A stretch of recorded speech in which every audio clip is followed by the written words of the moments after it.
Imagine a time, before anything existed.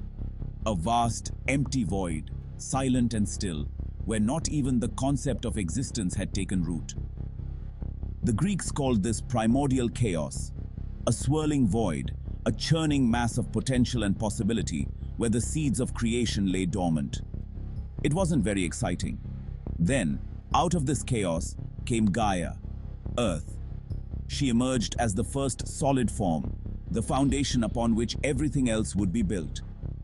Picture her as a giant cosmic mother, nurturing and life-giving, her presence bringing order to the chaos.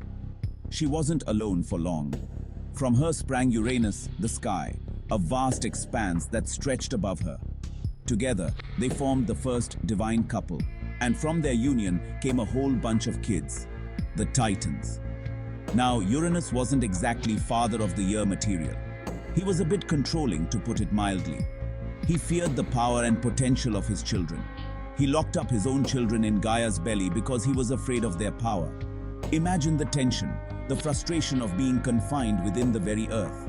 Understandably, Gaia wasn't too happy about this arrangement. She wanted her kids to be free, to roam the world and fulfill their destinies. So she did what any good mother would do. She plotted against her husband. She couldn't stand by and watch her children suffer. Talk about family drama. Gaia made a plan with her son Cronus, the most cunning and ambitious of the Titans. She saw in him the potential to change their fate.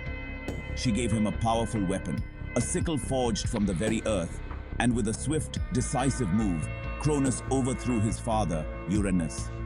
And thus began the age of the Titans, ruling over a world still young and finding its feet. They were powerful, majestic beings, each with their own domain and influence. It was a time of giants and monsters, of epic battles and strange creatures. The world was a place of wonder and danger, where myths and legends were born. Imagine Greek mythology as a giant family tree with branches reaching out in all directions, each one telling a different story. And we're just getting started. Now, let's move on to the next dramatic chapter, where the saga of gods and mortals continues to unfold in ever more fascinating ways. With Uranus out of the picture, you might think things would calm down. But no, this is Greek mythology, remember? Cronus, now the top dog, wasn't much better than his dad. He inherited his father's paranoia about being overthrown. So, he decided on a rather drastic solution. He swallowed his own children whole. However, his wife Rhea managed to save one child, Zeus. Yes, that Zeus. She tricked Cronus by giving him a rock wrapped in swaddling clothes instead of the baby. And so, Zeus grew up in secret, destined to challenge his father and usher in a new era. Zeus, a crafty fellow, eventually tricked his father, Cronus, into throwing up his siblings. Talk about a strange family reunion. Cronus had swallowed them whole to prevent them from overthrowing him. But Zeus had other plans.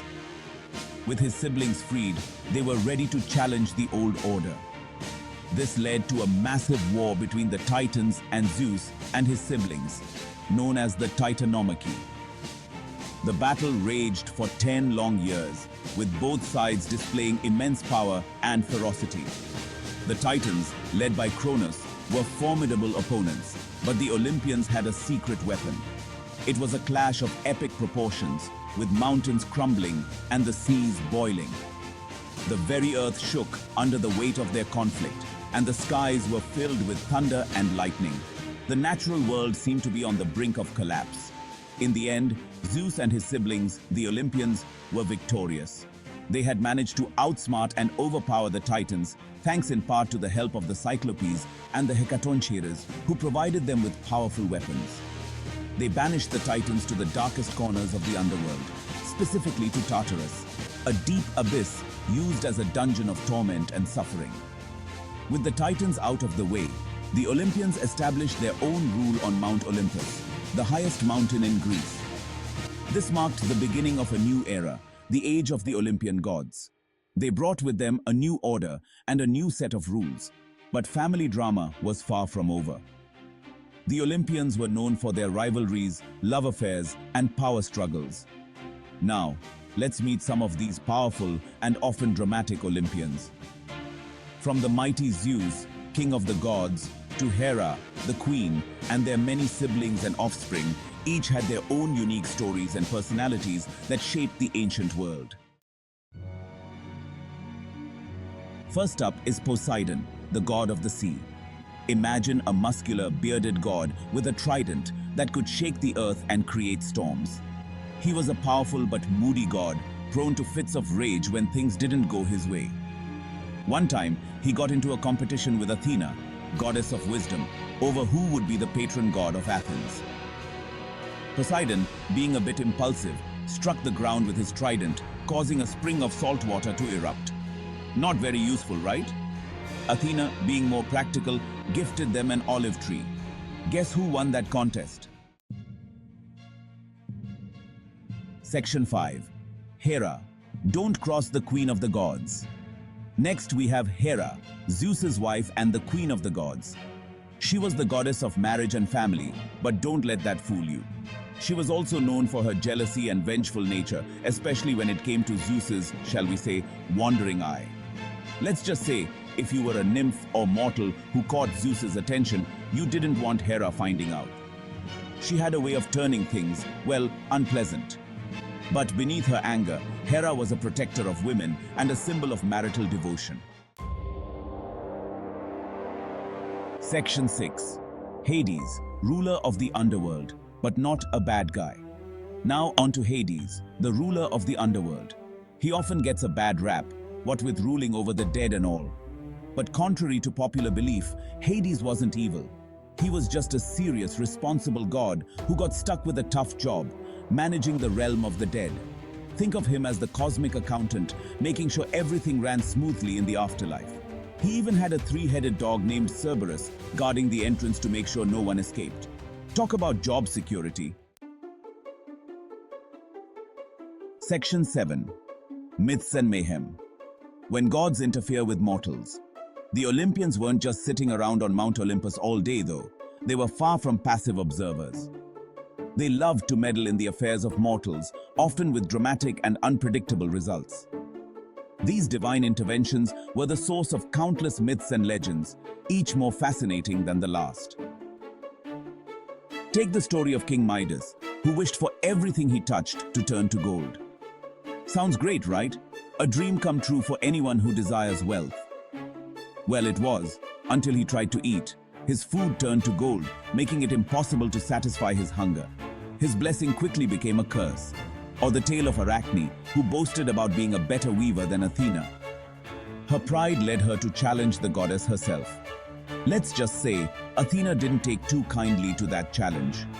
Arachne's hubris resulted in her being transformed into a spider weaving for eternity. These myths, filled with humor, tragedy, and moral lessons, were how the ancient Greeks explained the world around them. They served as cautionary tales, teaching the values and beliefs of the time. Through these stories, the Greeks explored themes of power, pride, and the consequences of human actions. The gods, with their whims and desires, were a reflection of human nature itself. In the end, these myths were more than just tales. They were a way for the Greeks to make sense of their world, to find meaning in the chaos of life, and to understand the divine forces that they believed shaped their destiny. Section 8. The legacy of the gods, from ancient Greece to today. The stories of the Greek gods and goddesses weren't just bedtime stories for the ancient Greeks. They were woven into the very fabric of their lives. Temples were built in their honor, offerings were made to appease them, and their images adorned everything from pottery to sculptures. The Olympics, one of the greatest sporting events, were held in honor of Zeus. The influence of these myths extends far beyond ancient Greece. We still use their names for planets, constellations, and even brands of coffee. Section 9. Why mythology matters. Finding meaning in stories. So, why do these ancient stories still resonate with us today? Why do we still tell tales of Zeus and Hera, of heroes and monsters? Perhaps it's because these myths, despite their fantastical elements, speak to universal human experiences: love, loss, jealousy, betrayal, courage, and hope.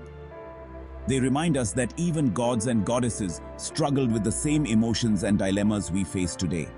They offer us a glimpse into the human condition, disguised in togas and sandals. Section 10. Keep exploring. The adventure continues. This journey through Greek mythology is just a beginning. There are countless other gods, goddesses, heroes, and monsters to discover, each with their own unique stories and personalities.